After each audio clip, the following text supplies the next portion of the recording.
it's mayonnaise, or it's barbecue sauce.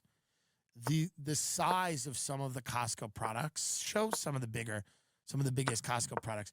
It's truly grotesque. And when I was in Europe with Sam Talent, we were over there performing, and none of this exists. None of these exist in Europe. You cannot go to a store and get 3 months worth of chocolate covered pretzels. You're not permitted.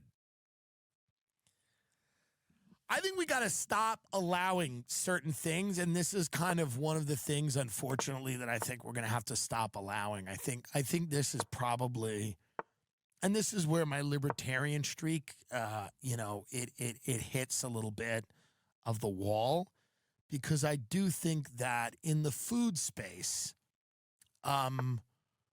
like, for example, I think we're going to look back on this. You remember subprime mortgages? I do.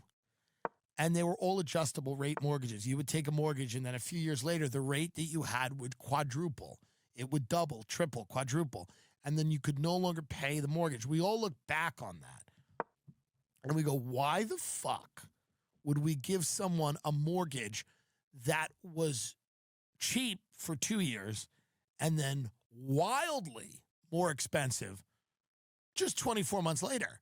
These people's lives aren't changing. It's not like in 24 months they've all made lots more money. Why would we do that? And the reason that we did it was greed. And look at that. Costco selling massive bag of popcorn. Look at this. This is not okay.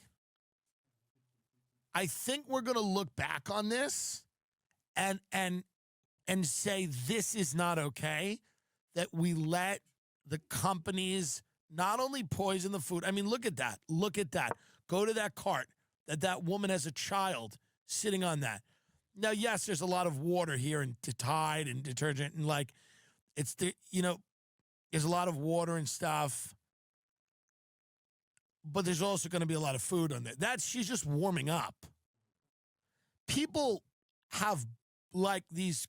This is all industrial. If you go to Costco, it's like a big factory. It's a warehouse, and you're pushing large cans of poison in a cart, and then you have to load up your car, and then you go feed your family.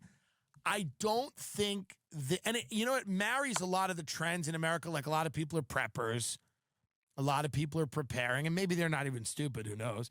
They're preppers. They're preparing for a time when they cannot get food. This was big during the pandemic. People started to really panic, and then people would stock up. Even me, I said, I don't stock up on anything. I eat out a lot.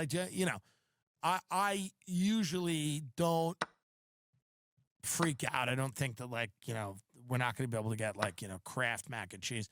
But people were, like, stocking up during the pandemic on everything. And that's always kind of been a theme of America, is that people use the perhaps legitimate fear of some cataclysm as a reason to have so much food and hoard food in their homes, and have closets full of food, pantries full of food, 8, 10, 12, 15 things of breadcrumbs, 20 breadcrumbs things. You could fill a kiddie pool with breadcrumbs and just fucking, coat chicken cutlets in it for hours and hours. And it's just, I think we're going to look back on it. I think we're going to go, this was a major mistake. I think we'll look back on this, and I think we're going to go, this is disgusting. And this is a major turning point. Going to a warehouse to feed your family was a turning point in our culture, and it was not a good one. Walking into an industrial warehouse and buying tubs of things, barrels of things, rolling things onto a cart, putting so much